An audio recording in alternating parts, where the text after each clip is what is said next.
All right, I had the first complete catastrophic failure of an Antminer S19J.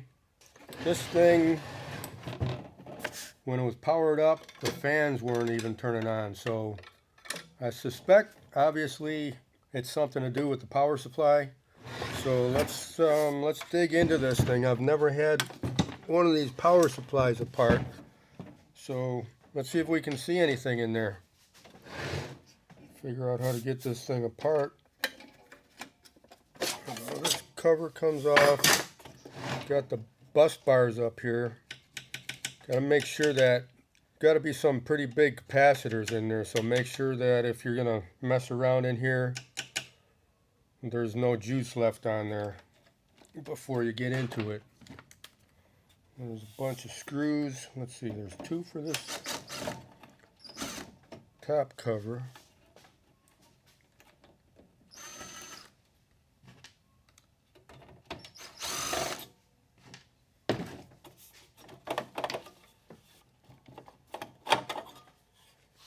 Just coming off like that. Get you up there so you can see that. Got the bus bars here. Power for the controller board. And some data pins. It's not labeled for anything. Let's continue here.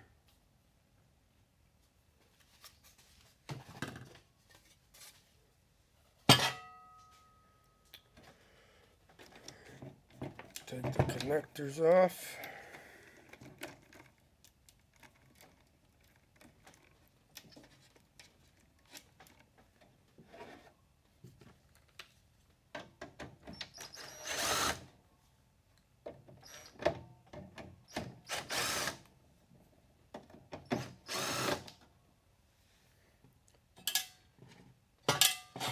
Now this machine, I think I got this 2 years ago.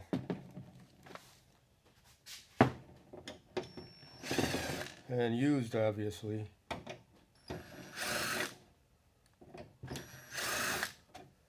So I got a pretty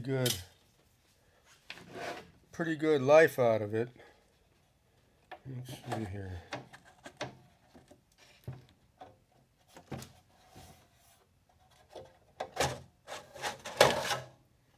Alright, that just comes off like that. And of course everything is gonna be potted, right? So here's the two AC inputs. And right away, I think what I'm gonna check, for right now I'm gonna swap the power supply with a different one. Just to get this machine back in operation, but there's a couple heat shrunk, and they look like fuses underneath the heat shrink. So we'll have to take that heat shrink off. It looks like they're accessible on the circuit board, so they kind of, wanted those repairable if the fuse blew for some reason. So that might be a good place to start here. Other than that, I'm not going to go digging into the potting. I mean, you can buy these whole machines for under $200 now, the complete thing. So if you're going to do this, it's probably worthwhile getting one or two spare machines just for, if you can't run them, just for spare parts, because it's going to be a lot cheaper than trying to send this power supply out to get repaired.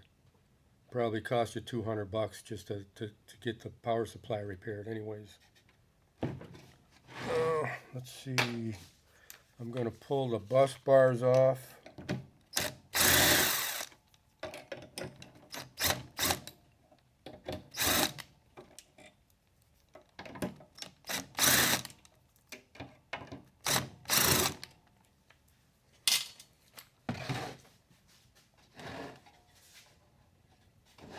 I think they're just on on these rails here.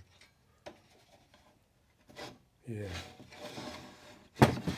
So, very easy swap.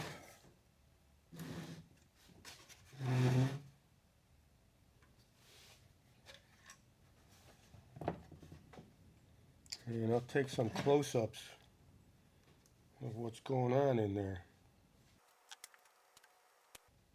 Get you some more detailed pics of the inside of this thing.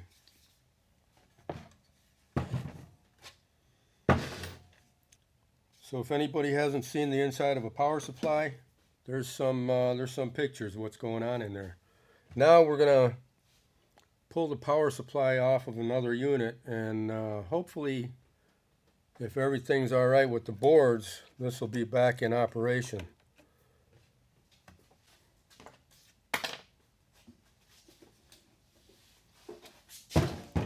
All right, here's a parts machine,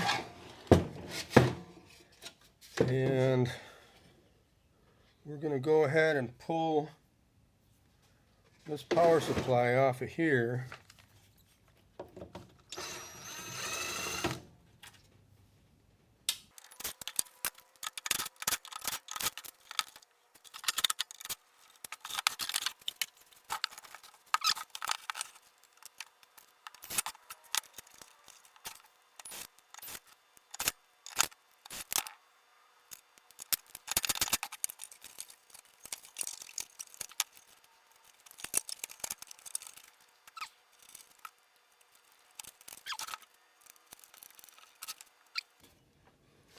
Looks like we're back in business here.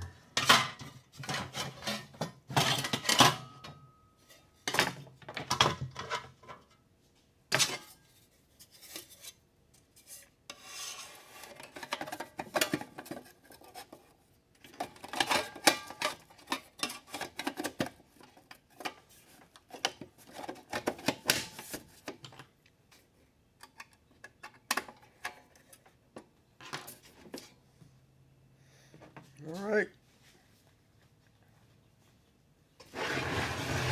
That was what, all of 10 minutes? Let's hope it works. Let's go out there to the shed.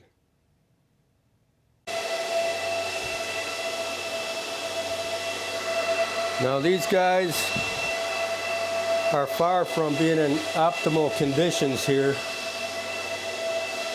but it's what I had to start with. Let's see if I can get this thing.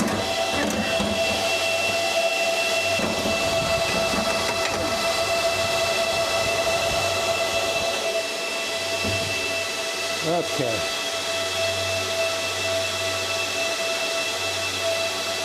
That'll work.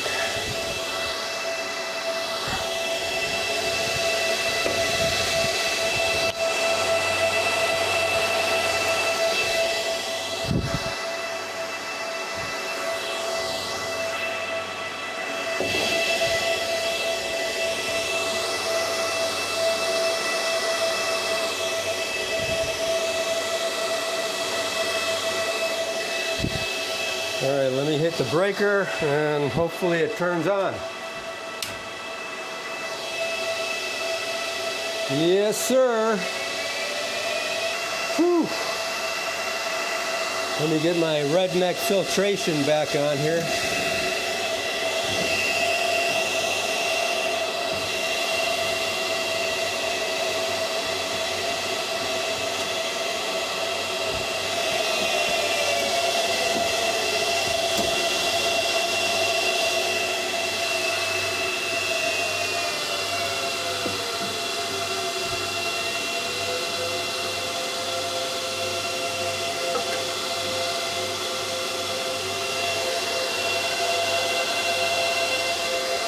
Okay.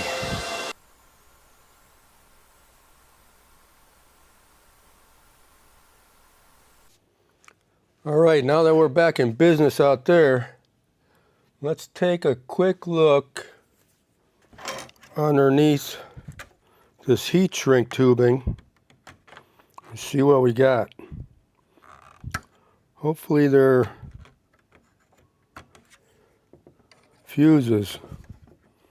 Sure looks like a fuse.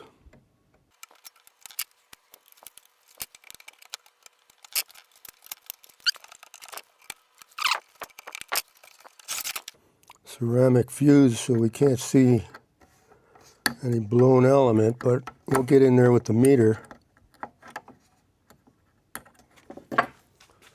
If I can find it.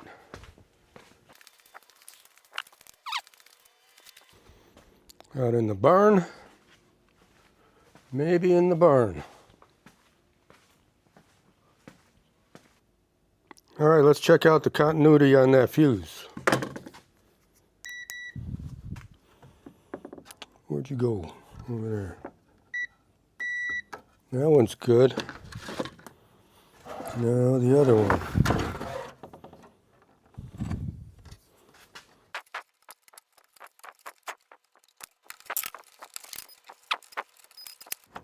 This one might be blown.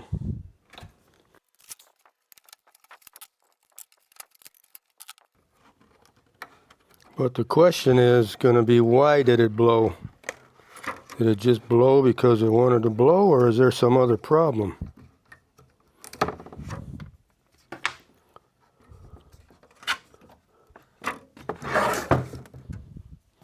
Now we can get in there better.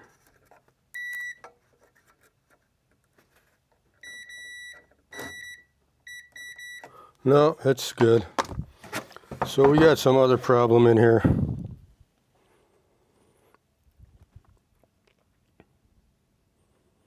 All right, not worth the effort today. So there you go, guys. Just a quick one on the S19 power supplies and how super simple they are to replace. Just have a spare. If you got anything out of this video, sure would appreciate a like and a subscribe. And I'll catch you on the next one. Adios.